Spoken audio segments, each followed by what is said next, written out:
We're here at the Tulip Festival.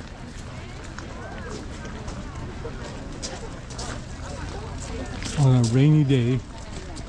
So some people from Holland got this property, and now it's the biggest tulip field in the Western Hemisphere. No, I'm gonna lay down. Here?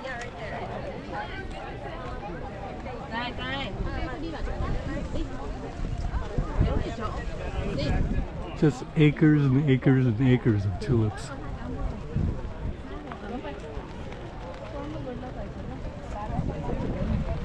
Well, we'd like to have this at home, wouldn't we? Don't touch him. Why'd you touch it? That's assault. I can punch you in the face. Stop it. Assault. Just as that. It's that simple. We're looking dramatic.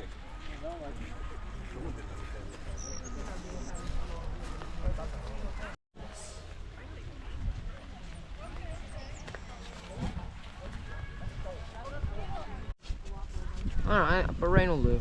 Rain will do.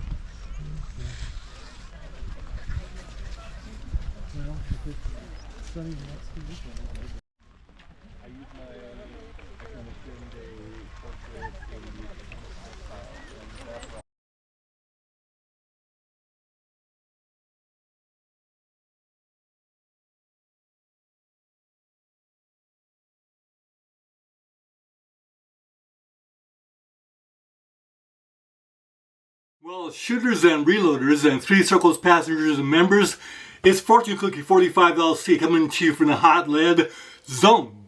And we just got back from that road trip out to the Skagit Valley in Washington, where the Tulip Festival was taking place, and acres of brilliant, beautiful tulips, and had a great time out there.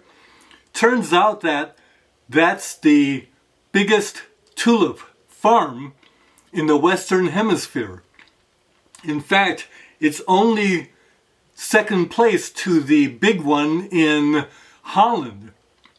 So that's the second biggest tulip farm in the world. Anyway, we had a great time.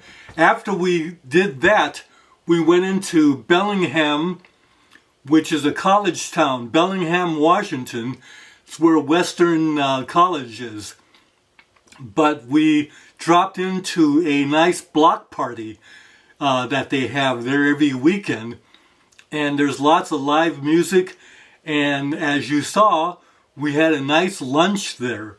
And they had plenty of beer. And then we came back and thought I'd do a video for you.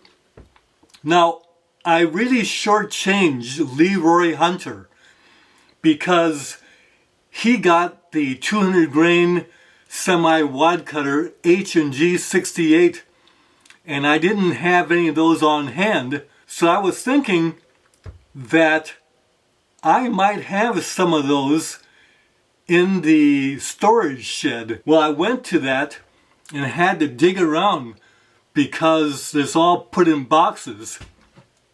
And what I came up with is this partial box from Competition Specialties, match quality hard cast bullets.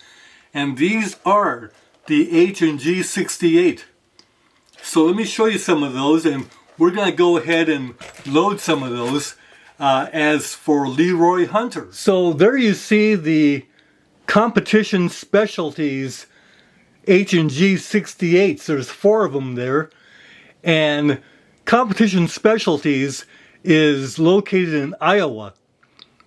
But anyway, they're lubed with the red carnauba type of wax lube.